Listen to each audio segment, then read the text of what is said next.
خاندان کے اعتبار سے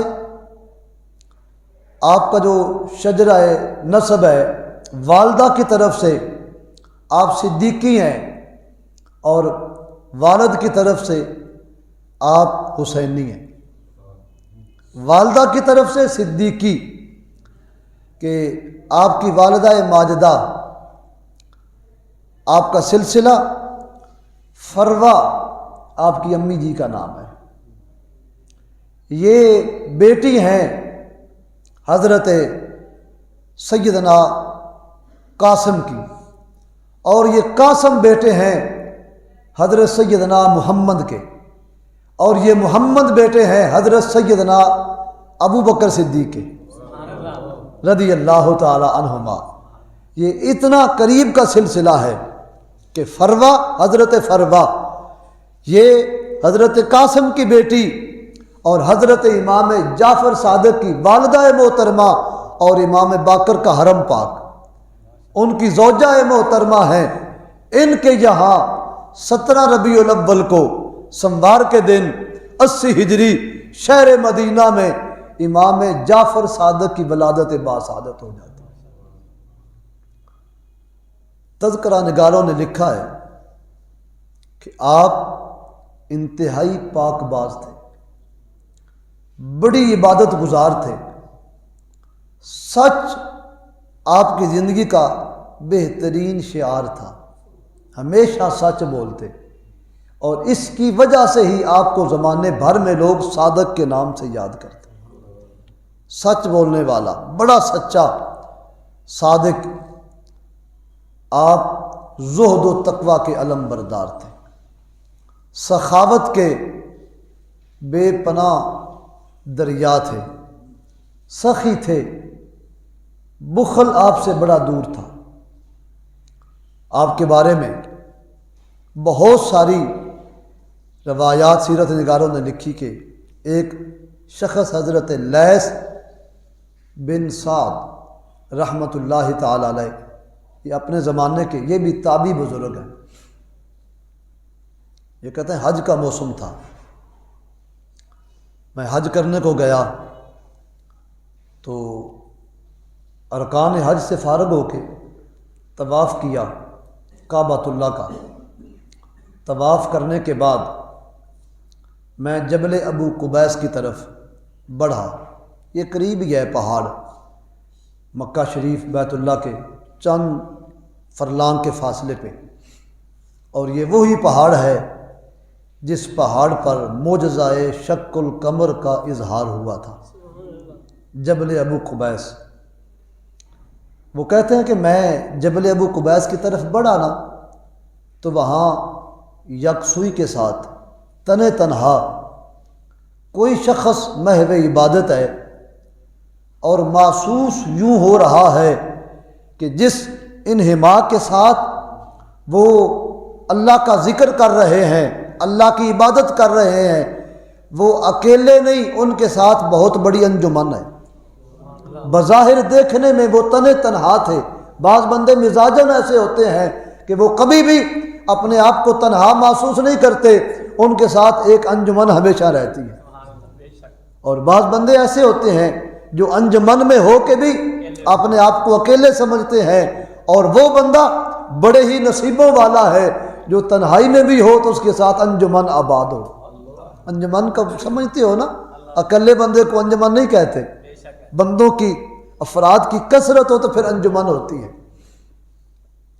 کہتا میں نے دیکھا کہ وہ جو اپنے دل کی دنیا میں انجمن سجائے بیٹھے تھے نا، وہ اللہ کا ذکر کر رہے ہیں، اللہ تعالیٰ کو پکار رہے ہیں، یا رب یا رب، بلند آواز سے رب کو پکار رہے ہیں۔ پکارتے رہے یہاں تک کہ پکار میں ان کی سانس پھولنا شروع ہو گئی۔ پھر بتقاضائے بشریت انہوں نے تھوڑی دیر توقف کیا، سانس لیا، پھر اللہ تعالیٰ کو دوسرے نام کے ساتھ یا اللہ یا اللہ یا اللہ اس طرح پکارتے رہے۔ جب پکارنے کی حد ہو گئی نا، پھر سانس لیا، پھر اللہ تعالیٰ کو پکارا، یا رحمان یا رحمان یا رحمان۔ پھر جب حد ہو گئی، سانس پھولنے لگا، تو پھر رک گئے، پھر پکارنے لگے یا حیو یا قیوم، یا حیو یا قیوم، کہہ لیں ایک بار، یا حیو یا قیوم، یا حیو یا قیوم، یہ پکارتے رہے۔ پھر جب سانس پھولنے لگی نا تو آپ توقف کے بعد پھر یا ارحم الراحمین، یا ارحم الراحمین، یا ارحم الراحمین، اے سب سے زیادہ رحم کرنے والے۔ اللہ اکبر، کیا لطف اندوز دعا ہے، اللہ اکبر۔ پھر جب یہ کہہ چکے نا تو اب وہ خاموش ہو گئے، تھوڑی دیر انتظار کیا، پھر دعا کے لیے ہاتھ اٹھائے، کہنے لگے اے اللہ میں حاجت مند ہوں، مجھے ضرورت ہے، مجھے اس وقت بھوک لگ گئی ہے، میرا دل کرتا ہے کہ میں انگور کھاؤں۔ وہ کہتے ہیں حالانکہ انگور کا موسم نہیں تھا، وہ بزرگ سیدنا لیث بن سعد رحمت اللہ تعالی تابی یہ کہتے ہیں انگور کا موسم نہیں تھا، پر آپ نے یہ الفاظ کہہ دیے کہ میرا دل کرتا ہے میں انگور کھاؤں۔ کہتے ہیں دیکھتے دیکھتے ایک بہت بڑا ٹرے تشت ہوا میں اڑتا ہوا آپ کے سامنے آ گیا۔ پھر کہا کہ میں ایک تو انگور کھانا چاہتا ہوں اور میری چادر جو جسم پہ چادر تھی وہ پھٹ چکی ہے، مجھے نئی چادر کی بھی ضرورت ہے۔ کہتے ہیں میں نے دیکھا انگوروں کے ساتھ 2 چادریں بھی آ گئیں۔ اب میں نے یہ نہیں بتانا کہ وہ آئی کہاں سے، خود تلاش کر لینا، آپ کو مل رہا ہے وہ انگور کہاں سے آئے، چادریں کہاں سے آئی۔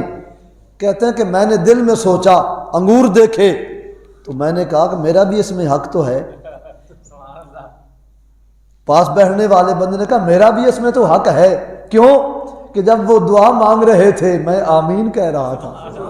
اللہ اکبر، معلوم ہوتا ہے کہ دعا کرنے والے کا بھی جتنا حق ہے آمین کہنے والے کا بھی حق بن ہی جاتا ہے۔ اللہ اکبر۔ بس یہ کہنا تھا تو امام جعفر صادق نے فرمایا اے شخص قریب ہو، ہم اکیلے نہیں کھاتے، رل کے کھاتے ہیں۔ مجھے انگور دیے گئے، کہتے ہیں میں نے انگور کھائے، ان میں بیج نہیں تھا، تھے موٹے، مریل نہیں تھے، سڑے ہوئے، جی گلے ہوئے بھی نہیں تھے، تر و تازہ شگفتہ تھے اور بڑے اچھے لذیذ عمدہ تھے، لیکن ان میں بیج نہیں تھا۔ کہتے ہیں نہ میں نے کبھی پہلے کھائے نہ کبھی بعد میں کھائے۔ انگور کھا چکا تو آپ نے مجھے ارشاد فرمایا یہ چادریں 2 ہیں، میں نے ایک مانگی تھی، آئی 2 ہیں، ان میں سے جو تجھے پسند ہو وہ لے لو۔ یہ میں نے کہا نا سخی تھے، یہ اب یہاں سے کہا تھا مستجاب تھے، یہاں سے پتہ چلے گا۔ کہتے ہیں میں نے کہا کہ مجھے چادروں کی حاجت نہیں، میرا لباس ٹھیک ہے۔ آپ نے کہا پھر مجھے تخلیہ علیحدگی چاہیے، میں لباس بدلنا چاہتا ہوں۔ کہتے ہیں میں سائڈ پہ ہو گیا، آپ اٹھے، آپ نے وہ پرانا لباس جو پہنا ہوا تھا اس کو اتارا، وہ نئی چادریں زیب تن فرمائی، اور آپ پھر بیٹھے نہیں، پھر آپ صفا کی طرف تشریف لے گئے۔ صفا پہاڑی پر پہنچے نا تو وہاں ایک شخص آگے ہو کے آپ کو ملتا ہے اور کہتا ہے اے رسول اللہ صلی اللہ تعالی علیہ وآلہ وسلم کے چچا زاد، السلام علیکم ورحمۃ اللہ۔ سلام کیا۔ یہ شخص کہتا ہے کہ میں نے پوچھا یہ کون ہے؟ اس نے کہا کہ یہ تو امام جعفر صادق ہیں۔ تو پھر کہتا ہے میں آگے بڑھا اور پھر صفا مروہ پر نظر آئے، پھر کعبہ شریف کی طرف ہوئے تو پھر میں دیکھتا رہ گیا، مجھے آپ نظر ہی نہیں آئے۔ یہ ان کا مقام و مرتبہ تھا کہ یہاں اللہ کا ذکر کیا اور پھر آرزو کی تو رب کریم نے ان کی آرزو کو پورا فرما دیا۔ حضرت سیدنا امام جعفر صادق رضی اللہ تعالیٰ عنہ، آپ کے تذکرہ نگاروں نے لکھا کہ آپ مکہ شریف بیت اللہ کا طواف کر کے میدان عرفات کی طرف تشریف لے گئے۔ حاجی لوگ جانتے ہیں وہاں مسجد خیف، خیف نہیں خیف، عثمان صاحب بھی جانتے ہیں مسجد خیف، وہاں آپ تشریف فرما تھے۔ ایک شخص قریبی سے گزرنے لگے تو آپ نے اپنے ایک طالب علم کو، اپنے ایک خادم کو اس کی طرف پیغام بھیجا کہ بات سنو۔ وہ کون تھے؟ انہوں نے بڑی محنت کے ساتھ ایک چادر خریدی، چادر خرید کے نا اس کے ساتھ عمرہ کیا، طواف کیا۔ چادر بڑی قیمتی تھی اور کہنے لگے یہ میں سنبھال کے رکھوں گا، جب میں فوت ہو جاؤں گا نا تو اس چادر میں میرے کفن کا انتظام ہو جائے گا۔